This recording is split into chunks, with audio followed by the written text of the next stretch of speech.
New to Excel? In this quick video, I'll show you how to open Excel, understand the basics, and explore the layout. Opening Excel.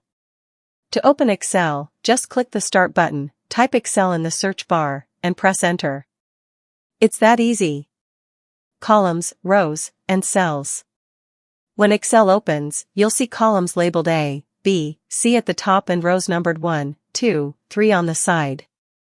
Each box is called a cell, like A1 or B2, where columns and rows meet. Top panel, ribbon.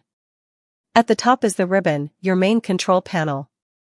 Home for formatting. Insert for charts and images. Formulas to calculate. And tabs like Data, Review, and View for extra features. Sheets area. At the bottom, you'll see sheet tabs like Sheet 1, Sheet 2. You can rename, add, or delete sheets as needed. Think of them as pages in a notebook. Wrap up. And that's your quick Excel tour.